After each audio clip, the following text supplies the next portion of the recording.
I'm Lisa K. Solomon, and this is How We Future, where I talk to some of my favorite changemakers about shaping tomorrow, starting today. I'm so excited to welcome my friend, Caroline Webb, to How We Future.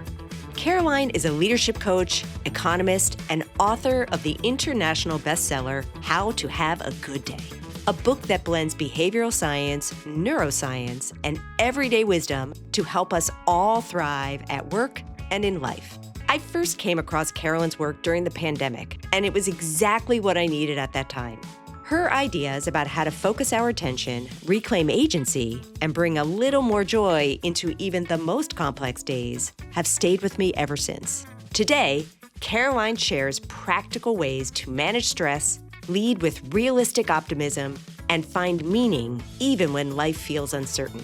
She talks about how focusing on what we can control changes everything, and how small daily choices can ripple into better leadership, better days, and better futures. I'm so grateful she joined me for this conversation. Here's Caroline.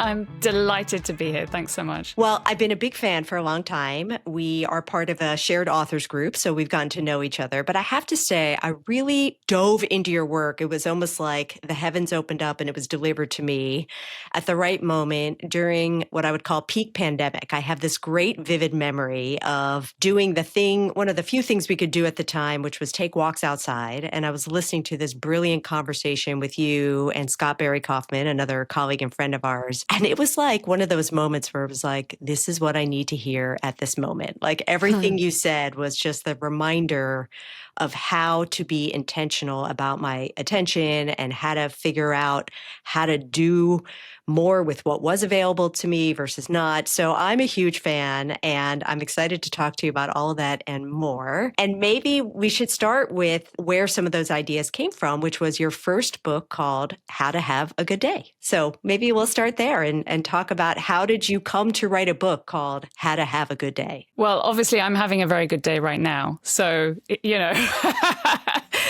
but that's not the origin story of the book. Yeah, I got interested in how to use behavioral and cognitive science to help people thrive at work a long time ago. I actually had a first career as an economist. And then I went into management consulting, and I was doing a lot of work on leadership and on organizational change. And I saw time and again how a little bit of understanding about the brain could help people tweak the way they work to give them more productivity for sure, but also well-being and dare I say, even some joy. And what I noticed was that also using a little bit of neuroscience and psychology and behavioral economics made it a lot easier for people to accept that it might be worth trying to behave a little differently at work to get more of all of those good things. And that's where it emerged. I was using this in my coaching work. I was using it in my training and teaching work. And eventually a client said to me, "Where's the book that takes all of this and writes it down?" And I thought, oh, maybe there's a place for a book that actually shows people how to practically apply all of this stuff to have better days. I love that description, because one of the things I experience in your writing and your work, and of course the conversations that we have, is I think you are a brilliant strategic toggler where you can take big concepts that are backed in science and have rigor behind it, and then translate them into very actionable bits. And certainly that's throughout the book, where you have chapters and you talk about things that make sense to so many leaders around how do they prioritize their time, how do they think about resilience, and it's very directed. So it has that both and feel to it of like, yes, I'm going to help you, and I'm going to shrink the change and give you some guidance on how you can do that right away. Was that something that was always been part of your practice? Absolutely. I think everybody's busy, everybody's stretched, and a lot of the advice that's out there requires people to create whole systems and put a lot of effort into re-engineering how they live their lives. And that's not realistic for a lot of people. You know, we might have space for one small change in how we run our days. And so I've always been interested in what's the highest leverage points of intervention that are going to make the biggest difference. And that's where science helps, because if you understand, oh, actually, if you do this, then it's going to have an outsized effect on the way that your brain works, then, you know, that to me has always been a tremendous unlock. And I think it also helps that you come to this work from many years working at the highest echelons of strategy and consulting. So you were a partner at McKinsey for many years and got fascinated with leadership almost, I don't want to say by accident, but it sounded like that it was not intended to be your main job and to take this route. It was, you were doing some exploration to make you better at being a partner at McKinsey, and then had a moment where things sort of shifted for you. I wonder if you could talk about that transition for yourself. Well, that's certainly true. But actually, the time I first got interested in leadership goes back earlier in my life. I was working in Central and Eastern Europe because I had that first career as an economist. And I was doing work on behalf of the British government to help with the transition from communism. And I fell in with a group of students, well, they were former students in Prague, who had led the peaceful revolution, the Velvet Revolution in Czechoslovakia, as it then was. And that was mind-blowing to me. I was 21, 22, and they were the same age. And I was very proud of having, led this society or kind of run this little thing at university, at college. And then they'd actually run a revolution. And this blew my mind because it helped me realize, leadership isn't about seniority or age or status or job title. It can be something you step into at any age and any stage. So that was very inspiring to me. It took me a while to get back to that and realize that was the topic I really most wanted to work on. But when I went from working in the public sector to McKinsey, I did have an inkling that I really wanted to work on leadership. And then when I was there, it became clear after a couple of years, this was my jam. This was really what I wanted to work on. And I did then get certified as a coach, which was quite early in the sort of coaching world. And then realized, I specifically want to be a leadership coach. This is clearly what I want to do with my life. But writing allows me to coach people at scale, let's say. So I love that too. Yeah, it's a great combination. But oh gosh, what an incredible experience to have early on. Talk about how in future to see 20-somethings changing the direction of their country. And one of the things, at least I'm trying to offer in this conversation series and podcast, is this idea that there are no they that's going to tell you how to do it, particularly in moments of high volatility and change. Often you are the they. And, you have to embody the wait a minute, I'm living in a place right now. This is not how I want to see the future. There's a big gap. What can I do? What can I try? The courage to do it, not necessarily knowing if you're going to be successful. So how extraordinary to have that up close view of that change and transition so early on. Yeah, it gave me a huge sense of the agency that's there if we look for it and if we're willing to take it. And I think it's not an exaggeration to say it kind of changed my life to see that. And I'm still in touch with many of them now, and it's fascinating to see what they've gone on to do. But in general, it helps me help my clients, help my colleagues, help people my friends and my family focus on what they can change, focus on where are those points that they can control. It can be sometimes just in the way that they hold themselves and how they show up in a situation. It can be in the small things that you actually do control. And there's a lot there usually. It can sometimes feel like there isn't when you feel very done to by what's going on in the world.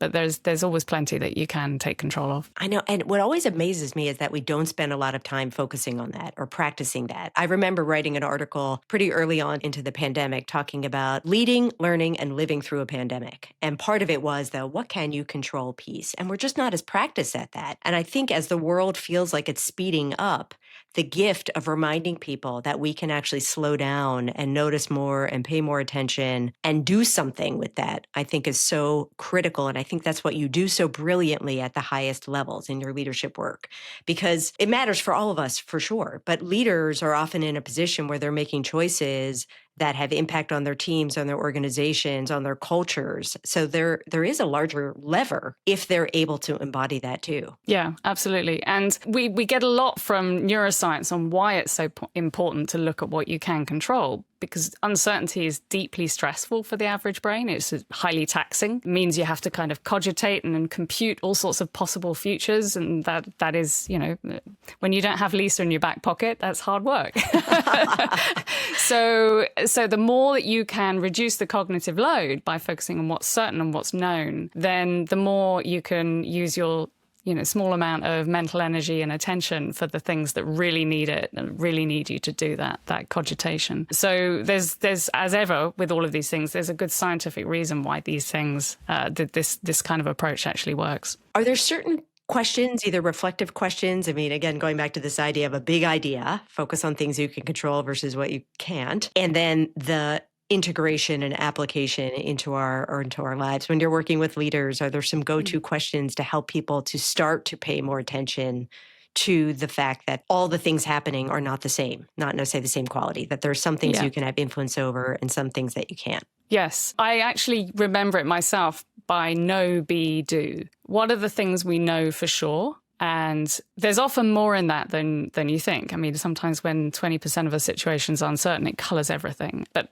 often there's a lot that we do know for sure. We might not know what the outcome of a decision is, but we might know when it's going to happen. We might not know when it's going to happen, but we might know the process that is going to unfold. So there's more often in the things we know bucket that than we sometimes immediately think of, or at least until the leader gets a team to sit down and say, okay, what are all the things we know for sure? Then there's the be buckets. There's who are we? What do we stand for? What has been true about us that will still be true in the future? What are our values and so forth? And that really is powerful when you're facing into a challenge. And, it can also include strengths and talents and experiences. And then the question of what are we able to do? And that's where it gets to sort of what are the things we might be able to choose ourselves to do in a difficult situation. And I find with those three questions, which are, what do we know for sure?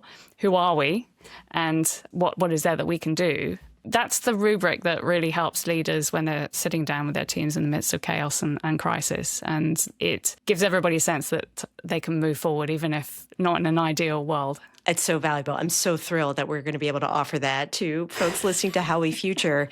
And it reminds me a lot when I'm trying to help leaders and students learn the difference between what they can influence and what they need to maybe reframe or think differently of in order to put their attention intentionally towards the right areas, is this idea of paying attention to strong ideas loosely held, right? Having a strong opinion about something, but you can be open to new ideas because it's dynamic, it's ambiguous, and strong values strongly held.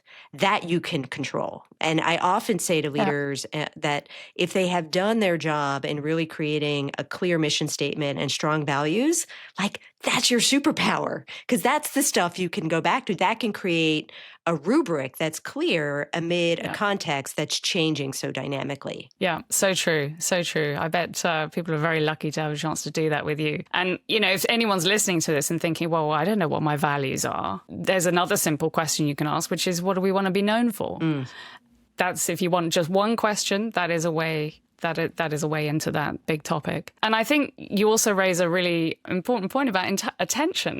That's the currency of our lives, is where our attention goes. And we have much less of it than we tend to think. Our conscious attention is very limited. And so both for leaders for themselves, but also in how they lead their teams, being deliberate and intentional about where do we want to put our attention. It'll otherwise be scattered by whatever is coming through the door, and you can end up feeling like the proverbial headless chicken very, very easily, unless you're really intentional about saying, okay, what matters most today, leaving aside all the things we don't know, what matters most today is that we communicate really well with our customers, or whatever it is. And that clarity of where attention should be going is such a gift when you're in a team that's being led by a person who knows how to do that. I love that. It really creates a grounding for people, because let's face it, the world does feel at any given moment that it's sort of spinning in all these different directions. My colleague Scott Dorley has a great term. He talks about we are living in a never up to speed environment,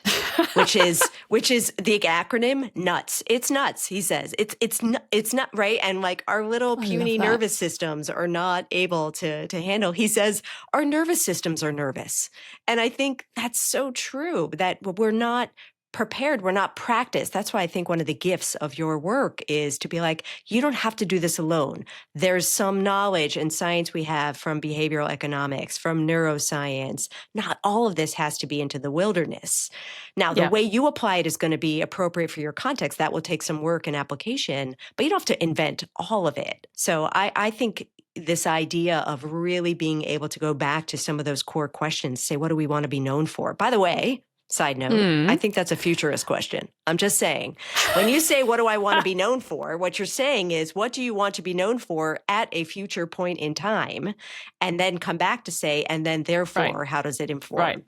Right. And the neuroscience behind why that's calming when you're dealing with chaos is that what you're doing is distancing, which is a well-established psychological technique to get some distance from a situation. It drops a state of threat in your brain. We can do that by saying, what would my best friend say to me? That's distancing and putting yourself in someone else's shoes. But I do really like the power of the future as a place from which you can think more clearly. So, thank you for inviting me on your podcast about the future. Well, thank you for giving me the technical term for why scenarios are so powerful, because they allow for distancing. They often say, one of the most big, broad pieces of work was for South Africa when it was moving from apartheid to a more democratic government. And Adam Kahan, among others, created these Mount Floor scenarios. And one of the things, it's hard to fight the same way you would about this present day as you would about the future. And so you just gave me this gift that there's this distancing that can be so powerful. So thank you for that. One of the ways I know you talk about your work and how you approach, which really is resonant for me, is this idea of realistic optimism. So I want to talk a little bit about that phrase, because I think that really does embody a lot of what we're trying to offer in how we future and in the conversations and in the resources that I'm working hard to provide, is to not be Pollyanna, not be so optimistic that you're like, no, it'll all be fine, but also not to say that we are helpless either, right? That there's this way of approaching this moment with some realism and a sense of hope. And I just think the way you talk about that is so powerful. I wonder if you could talk about how you came to that and how that plays out in your work. How I came to it is a really good question, because I remember writing in a school yearbook when I was 17 that my life philosophy was realistic optimism. And I wonder where that came from. I think it came from a sense that there was possibility in the world, but there was also challenge. I'd not been to an easy school from 11 to 16. It was pretty tough. And yet, I saw that, it was possible to rise from that and to do something with my life. So I think from an early age, there was this duality, this sense of, okay, things are tough. It's back to the question of where's my room for agency? Where's my room for influencing the situation? And I think if you start to look for that perspective, then it becomes easier to see, yes, you acknowledge that things are difficult. Because if you don't, actually, psychologically, it's really hard.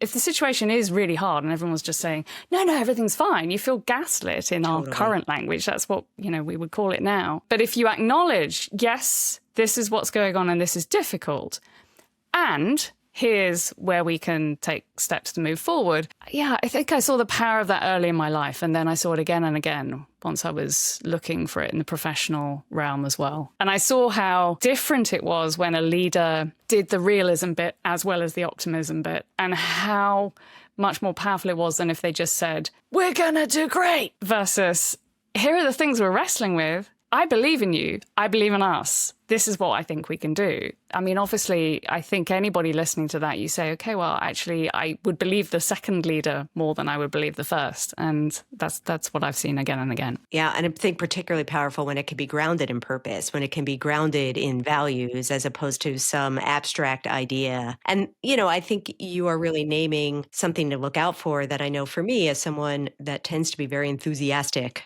about possibility, to not go to a place of toxic positivity where you are, as you were saying, not quite gaslighting, but just not really being authentic about the challenge. So I think it is what I would say, like this both and is what I get from a lot of that. Yes, like exactly. Hard things are possible, and let's not overlook or minimize that they're hard. Let's do what we can. And again, there's a deep truth that comes out of the science here, which is that affect labeling, and this is actually more from the psychological research, labeling the emotion, labeling how you're feeling, actually reduces the grip of the emotion on you. That's why it can feel, if you're in a meeting and things are getting a bit sticky, that's why it can feel so much better if someone says, gosh, this feels hard, doesn't it? And calling it out, if you do it without drama, if you just name what's going on, it's a very, very effective way of reducing sort of alert that people's brains are trying to telegraph. And then that allows you to move forward and think about, what happens next. So there's almost always some kind of really fundamental thing about how people's brains work that then explains why common sense actually is common sense. But in this case, it's perhaps not so common sense to do the acknowledgement, as not just the optimism bit. I think when you acknowledge it, you're also saying, wait, there's data I can pay attention to. I'm not acknowledging it and therefore I'm weak and can't do it. I'm acknowledging it so that I have more to work with. And I really appreciate, Caroline, in your work that you name stress as a real condition of the human experience. There's too much of it that leads to dysfunctional anxiety, but to not name it and not practice how we deal with it and to understand that all of us deal with it differently is critical, and particularly critical for leaders. So I wonder, could you share a bit more about specifically that area that I think a lot of people are feeling right now, which is this pervasive stress or even anxiety about the things out of our control and how we could learn to do maybe a more adaptive job? Well, stress, as many people listening will know, is not all bad. I mean, there is a degree of rising to a challenge that actually is really healthy in how we go through life and work. I think when we talk about stress, what we mostly mean is negative stress, where it's turning into something that feels unpleasant and is triggering a threat response. More and more, I think we understand there are three components to the kinds of situations that generate a defensive stress response. They're negative, of course. I mean, otherwise, what's the problem? They are unpredictable, so that you've got this sort of uncertainty, and they're demanding. Because if you had something that was negative and something that was uncertain, but it wasn't that big a deal, whatever. But it's the combination of being demanding, unpredictable, and negative that actually ends up creating this stress response. And so that then gives you quite quickly, okay, well, what can I do to find the positive? Okay, we've just said we don't want to be Pollyanna-ish. Can we find something that is meaningful, that gets us back to, as you were saying, gets us perhaps back to things we care about, things we value, things that are meaningful to us? Unpredictable. Okay, so can't necessarily make the unpredictable predictable. Can't make things that are demanding easy, but you can focus on what's manageable in the situation. I feel like we keep on coming back to the same point. All of the stress management techniques that work are effectively reconnecting you to your sense that you can find meaning and manageability in the middle of the noise. And one of the things that people might be thinking is, well, what about, meditation and breathing and stress and sleep? So the reason that helps is it helps your body feel like, oh, I've got this. So your brain is taking signals from the quality of your physical state and your health. The better rested you are, the fitter you feel, the more your brain says, okay, everything seems to be under control. I'm going to interpret this situation as manageable. So that's why the physical side of things is part of this question of how do you make stress feel meaningful and manageable, even when it feels hard. And that contributes to having a good day. I joke, but I'm serious about it. I mean, when we think about what do we really care about, we care about not necessarily delivering on our KPIs or whatever they are, although those are important. We care about the connections we have, the quality of our life, our health, our relationships with others. And I think that what you're sharing is an opportunity to do some context framing, maybe some perspective shifting about, how do I think wider about this? So I'm not so in that moment of reacting to whatever's coming my way. I have larger reservoirs to pull on. And as you were saying, even my body is even ready to pull on it. So really thinking with a much wider systems lens, I think is so powerful. I just want to say one of the things I also appreciate about your approach is that it is interdisciplinary. It's not just one way of going about it. You're like, here's why we understand our bodies work this way when it encounters something unpredictable. And I think that's incredibly helpful. First of all, it validates, hey, if you're feeling your heart palpitating or you're sweating a little bit, not just you, It's a biological evolution of telling you that you're alive. And I just think that's such a helpful way. And then to think about once we understand that, then we can practice it. And I'm a big believer that we get better at things we practice. And what I often say to people is like, listen, I was not born learning how to give a great presentation. or do a Excel spreadsheet. Like, it's okay. If I'm not born practiced at handling this level of complexity, doesn't mean I'm a failure. It just means I'm underprepared or I have an opportunity to get better at it. There's a phrase I learned from Ben Zander, the conductor. He used to teach his musicians when they made a mistake to throw their hands up in the air and say, "How fascinating. Yes. What can I learn from this?" And I've now worked with, hundreds of leaders, probably thousands of leaders I've used that phrase with. And sometimes it comes back to me. I'll get a message from someone saying, "This was a how fascinating day." I love it. What a great reframe. How fascinating. Because that says like we've learned something. I think that one of the most powerful things we could do is learn how to learn forward. And so much of what you offer is an opportunity to not stay stuck. Say, wait, how else could we interrogate this? What else is happening? That how fascinating also reminds me, we had an earlier guest, Dan Klein, who teaches improv at Stanford, and he plays an improv game called Oh Good. Like practicing whenever you get, oh, good.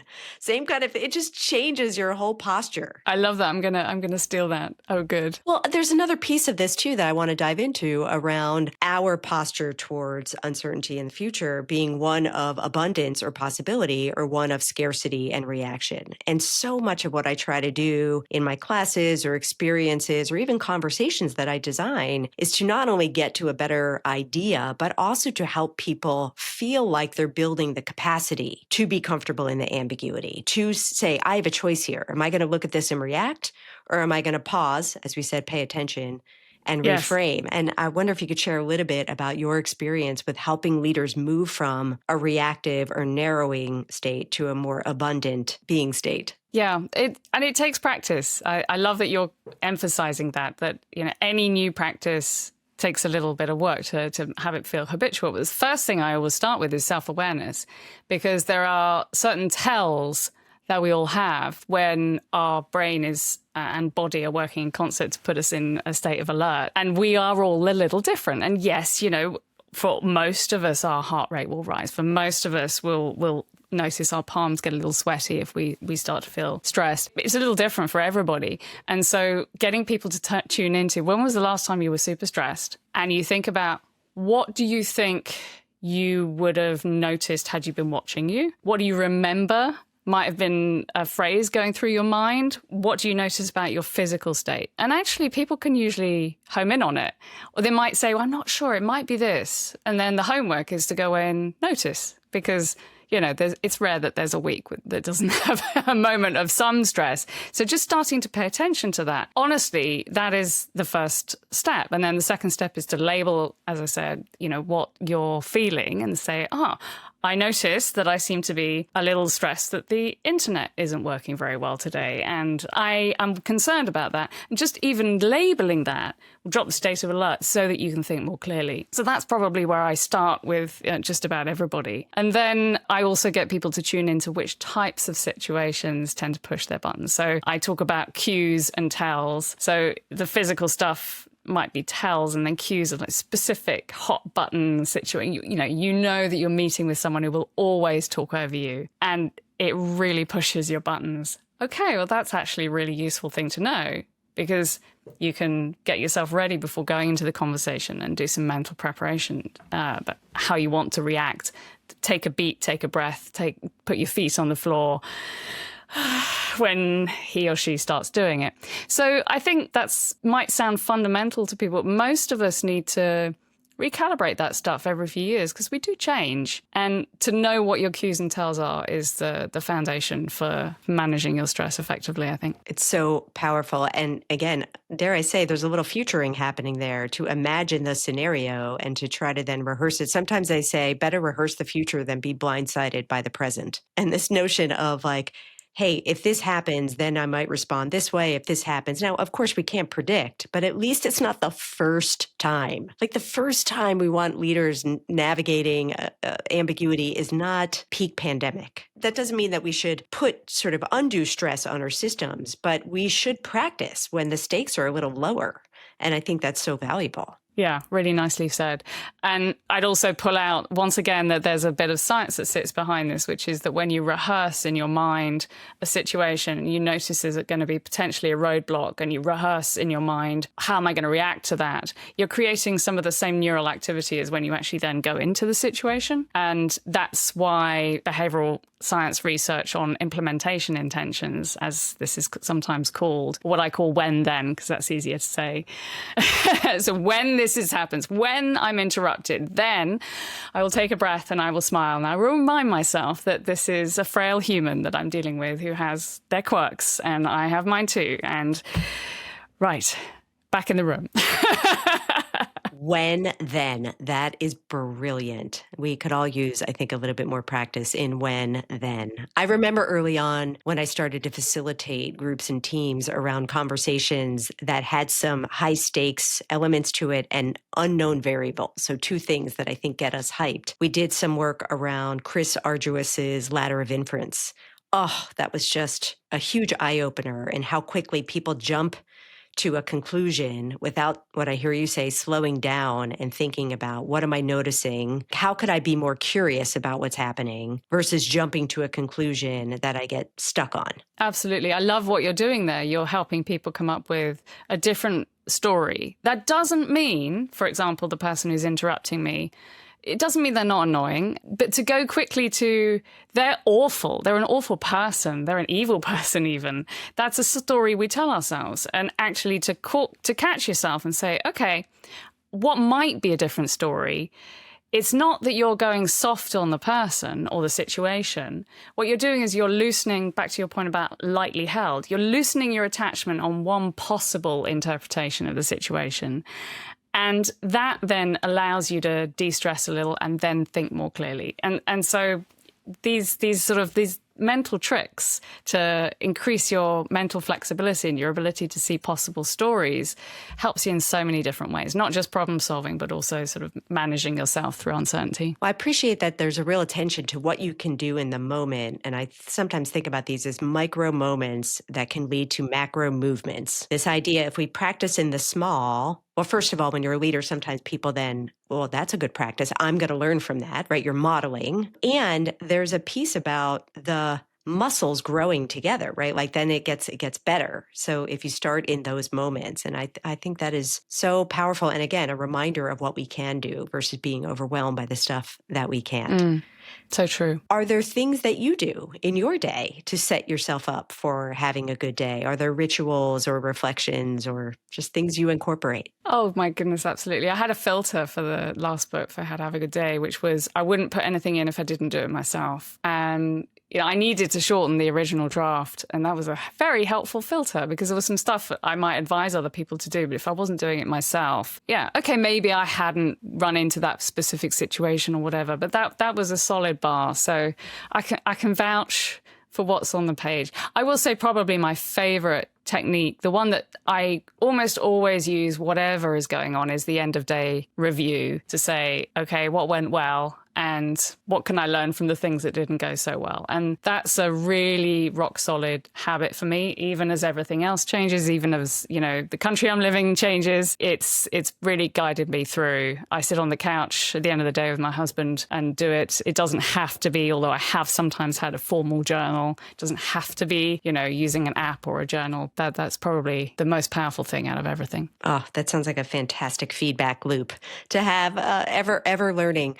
I sometimes ask when I'm in interviews, one of my favorite questions is, tell me about a good day, just to learn about them. It's like everything has gone well. You're thinking, you're reflecting at the end of the day. What has happened? And it's very telling. Yeah. So one of the reasons the book was called How to Have a Good Day was I did the same thing. So great minds. We hadn't yet met, but yes. So whenever I started a consulting project, when I was doing big organizational change work, working with a top team on driving some strategic initiative, I would actually go in and my interviews would start with, what's a good day for you? What's a bad day? And how could you get more good days? And sometimes sometimes my colleagues used to say, where's the rest of the questions? And I said, trust me, this is all we need. I love it. Right. Sometimes the best question is the one that is most simple in that way. I did not quote this. I think it's Oliver Wendell Holmes around finding simplicity on the other side of complexity, which that question does, which I love. So, Caroline, I know you've been working hard on a new book for leaders. I wonder if you can share anything about the research you've been working on or what you're excited to bring to the world next in this new book. Thank you. That's a lovely question. Yes. So I'm working on a playbook for leaders that takes a similar approach to how to have a good day in that it blends science and stories and strategies to give really, really practical advice on how to deal with everyday situations. And it's structured around 21 very common leadership situations, from how do I find out what's going on to how do I make a good decision to how do I set direction in a really inspiring way. And that's how the book is structured. And I'm very hopeful that it's going to be a one-stop go-to book for leaders, because a lot of books go very deep in a specific area, difficult conversations or whatever. I really want to create a book that for busy leaders who can only really have one book to hand and they can go to it again and again. That's the idea. And then I'll send people off to the more detailed specific books, in a reading list. But I think there's a little bit of a gap for that sort of general leadership guide, and I'm hoping to fill it. I cannot wait because it is that I would say is really leaning into the use cases of what happens in our everyday. And I think that's going to be so powerful. There are so many times where I think like, gosh, have we just expected people to be really good at setting direction for their team or running a team meeting? Like, why don't we slow down and actually help people learn how to do that? Dan Klein and I, that I was talking about earlier, I remember we were watching this beautiful exchange of gratitude from a group we were hosting from New Zealand. And it was beautiful, like filled with Maori traditions and honoring and music and song. And we were like, we could teach that, how to be grateful, how to introduce someone, how to be thankful, like all these things that we take for granted, and just be like, this is how you can elevate everybody in this way. And it sounds like that your book is really going to be just a tremendous asset for leaders that are expected to know, but maybe really don't. Thank you. I really hope so. It reflects the topics that come up most in my coaching work, with people of all ages, but even those well into their 50s and 60s. So I hope that it'll be a book for everybody. Anyone who's in any kind of leadership role, even if it's not a formal one like the students in Prague. Well, you are a gift to so many, helping them how to have a better day and helping them learn how to future with humanity, which I just think is so critical in this moment. And I just wonder, as we close out, Caroline, is there anything that you'd like to share for our listeners about just how they can think differently about how we future, about how they can future? Well, I do have a website, and I have a bunch of resources on that website that are free. And I'm very delighted to see people come and download them and use them. So that might be a place to start. My website is carolinewebb.co. That's .co, not .com. There are lots of Caroline Webbs in the UK. It's a very common name.